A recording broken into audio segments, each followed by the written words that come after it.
This channel does not promote any violent, harmful, or illegal activities. All content provided by this channel is meant for an educational purpose only.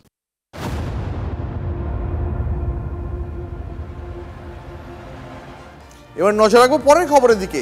স্বাস্থ্য ব্যবস্থার নিয়ন্ত্রক চিকিৎসক শ্যামাপ্রসাদ দাস অভিযোগ, যে কোনো সিদ্ধান্তে নেপথ্যেই মেঘনাদ ছিলেন এই এসপি দাস।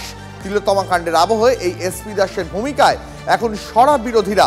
বিতর্কের কেন্দ্রে থাকা চিকিৎসক এই এসপি দাস নিজে মুখ খুললেন এই প্রথমবার টেলিভিশনের সামনে। সন্দীপ অভিজ্ঞদের সঙ্গে ঘনিষ্ঠতার অভিযোগ অস্বীকার করেছেন এসপি দাস। সুদীপ্ত রায়, সুশান্ত রায়, সৌরভ, সুহৃতারা শুধুই পরিচিত, বিরূপাক্ষকে চেনেনি না টিভি 9 বাংলায় দাবি করলেন এসপি দাস।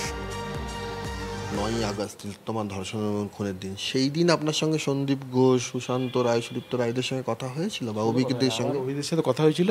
আমি জানতে চাইছিলাম যে ঘটনাটা কি ঘটছে, কে কে আছে ওখানে, দেখাশোনা কে কে করছে, পুলিশ ঠিকমতো কাজ করছে কিনা, মানে এসছে কিনা, সেই খবরগুলো আমি নিয়েছি অভিজ্ঞের কাছ থেকে। অভিজ্ঞ ওয়াজ প্রেজেন্ট দেয়ার, এগুলো আমি নিয়েছি খবর। অভিজ্ঞদের সঙ্গে তো 4-5 বার কথা হয়েছে। নাগাদ সেইটা টাইম কি বলবো, কি করে টাইমটা খেয়াল নেই। 12টা নাগাদ, 1-2 ফুটো হবে হয়তো এরকম। নাকি সিবিআই ডাক পেয়েছে, আপনি ডাক পেয়েছেন? না, সম্ভাবনা আছে।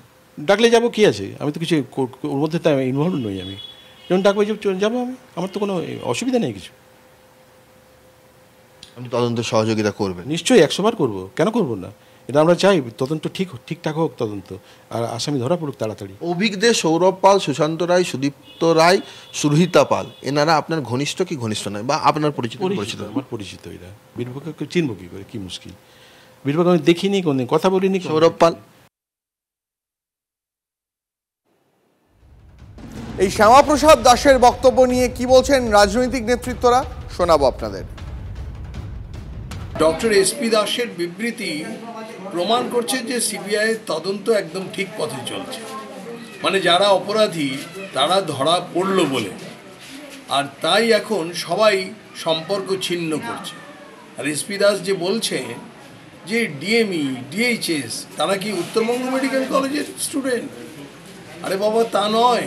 এই উত্তরবঙ্গ লবি তারা হচ্ছে নিয়ন্ত্রক সব কিছু। সেখান থেকে যে একটা বিধিবদ্ধ রোজগার ব্যবস্থা, সেই রোজগারের অর্থ একেবারে শেষ চেয়ার পর্যন্ত যায়।